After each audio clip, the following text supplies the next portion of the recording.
So basically his sister-in-law. Anyway, after he got done with all his excuses as to why they're going out of business, he tells me, I'm going in partners with this other company, this other store. He goes, and they're going to take my inventory as payment. Now, he did have a lot of inventory. I got to give him credit. However, it wasn't moving. So you can have all the inventory in the world, but to have it sitting there is not going to help anything. So anyway, he tells me who he's going. I said, don't do it.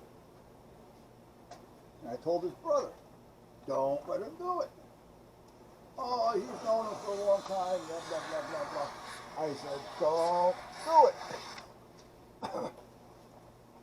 And I told him then, just like I told a friend, less than 3 years, you're going to be out of business, and he was.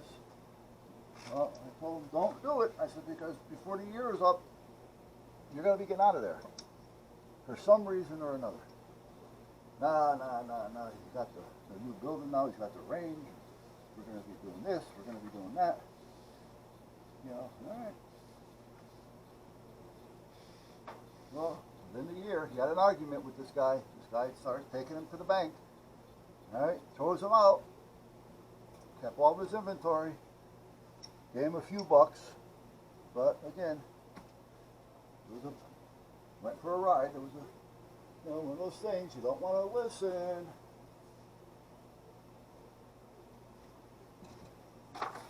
Now, I'm not saying you got to listen to me, but there's certain things that I know, and I sometimes I'm not going to tell you how I know, but there's certain things that I know. That's all there is to it.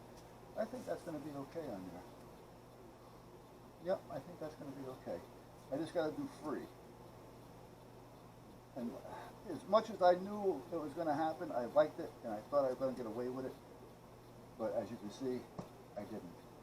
So what I'm going to do now, fee weather, not free, but fees, I'm probably going to make that a different color. Now I got to get some transfer tape. And I'm wondering if I'm going to try to transfer this all at the same time or not. That could be the easiest way, and it can also be the hardest way.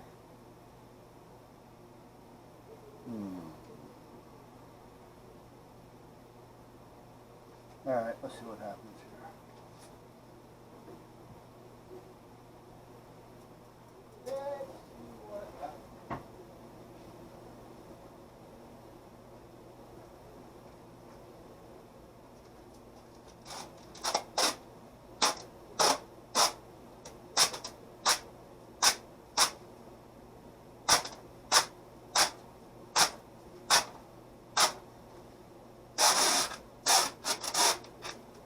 Now this is where it can go on a touchy side,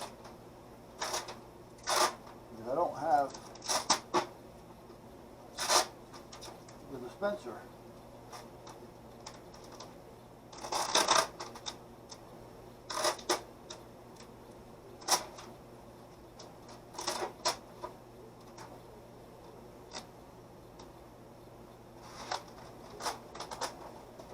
So I'm going to have to do this twice more than likely.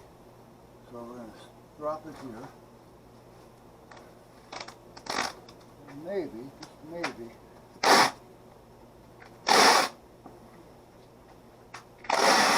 I hate to have to do this again now that after I've already picked it.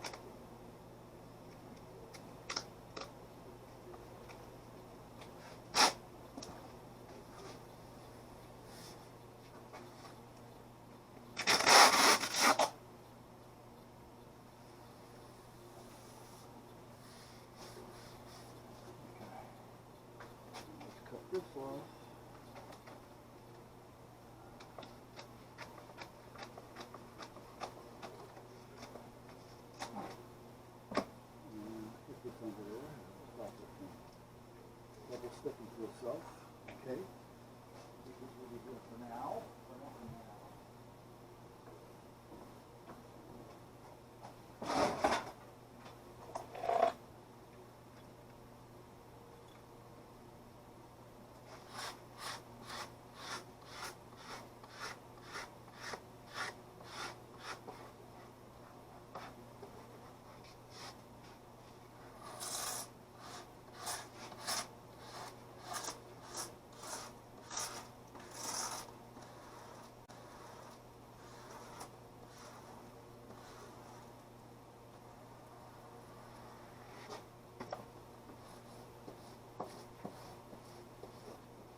I'm going to be using that again. So I'll leave it right there for now. Now, this isn't done. When I pull this paper off the white paper, it'll take this with it. And then I can transfer it onto the board.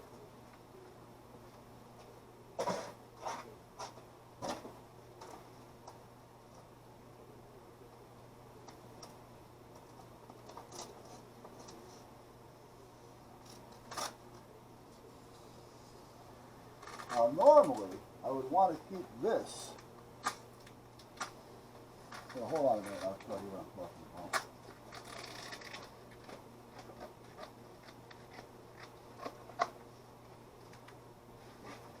If I was doing this on something like on a vehicle or a boat, where I can't put the pieces down,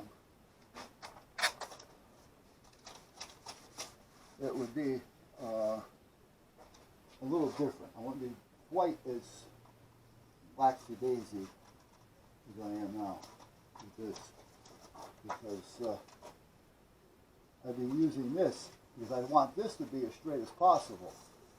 I wouldn't be just cutting it crooked like I am, like who cares how it looks. Hold on a minute, I'll show you why I'm talking like what I'm talking about.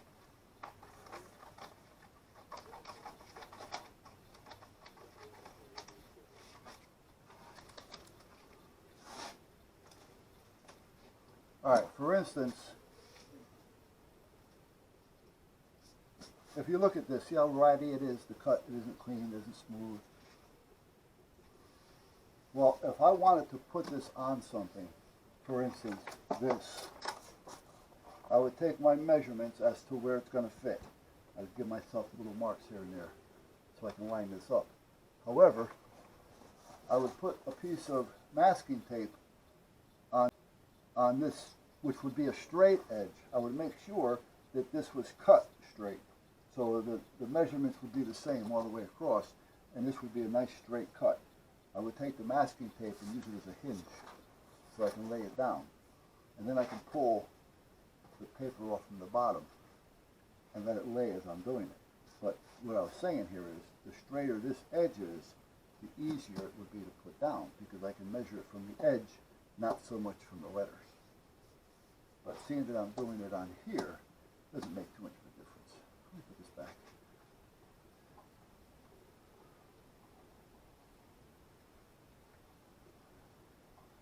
So anyway, getting the Glock with her, getting everything to work, it worked enough to where she started to enjoy it.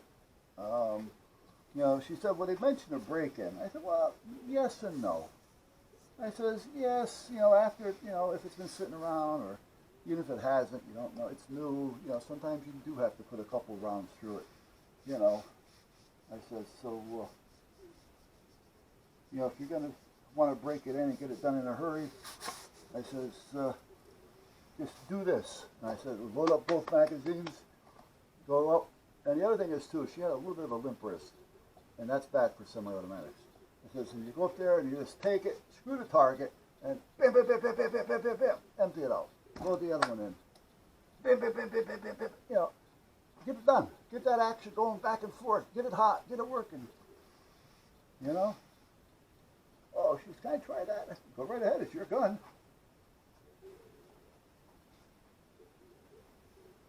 And then her ex-husband must have fed her a line of shit, because we were talking about how she wanted to do this and do that, and I told her, listen, Connecticut is a tough state. And I says, you should know, if anybody, on how prosecutors work. They are looking to hang you. So if you were to get, for instance, you use your weapon in self-defense, and now you're going to have to go to court to prove it, and you changed your trigger, or you are using plus P loads, or whatever the case may be, they're going to pick on that, because you know they have jurors that really know nothing about firearms, and that's what they're looking for. You know, I always say, if you get arrested for use of a firearm, you may want to have the jury take a class from a reputable instructor. One that's big on safety and shooting, and not one that's just trying to prove a point to himself on how good he is.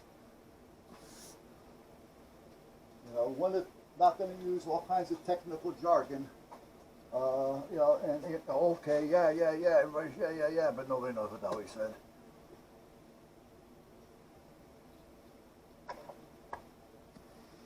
You know, you go to a range, or you can take a class, and you know, I start talking about targets.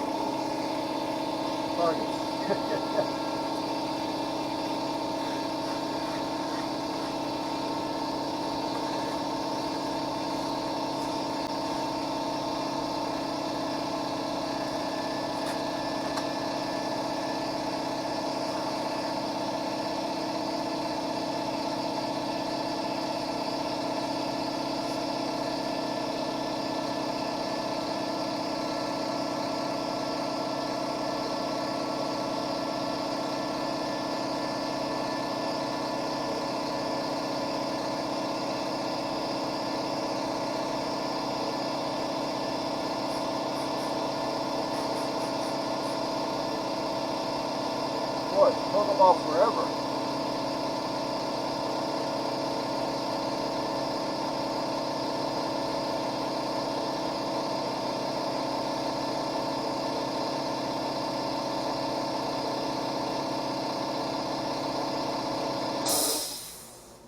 There we go.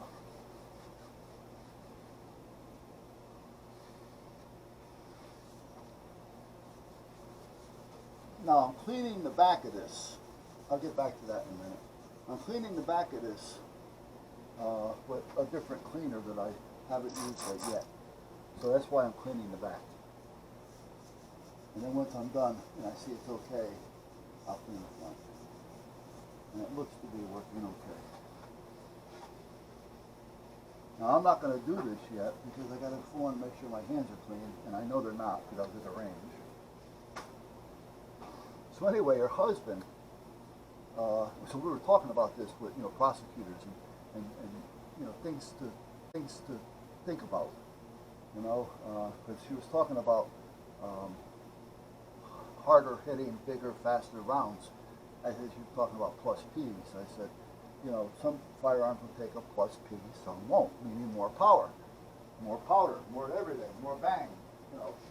I said, and at this point, the more of that, the more ammo that you're giving to the prosecutor, because he's going to say, well, why were you carrying plus P loads? You know, you were out there to kill them. Well, we don't like to use the word kill either, but you know, you're out to stop them, that's for sure. You know, well, you know, you should have stopped them. Anyhow, make long story short, her ex-husband, being a state trooper, had given her a box or 2 boxes of defense rounds. You know, hollow points. They call them defense rounds. And they're justifiably so. One is, you know, you always have to worry about beyond your target, but with the hollow points, or so-called defense rounds, the chances of it going through a person are less, because it opens up, so it just gives more mass and inner trauma, you know, to the body and a bigger hole. So anyway, you know, more knockdown. That's what you want to do. You want to knock them down. And let me get a rag.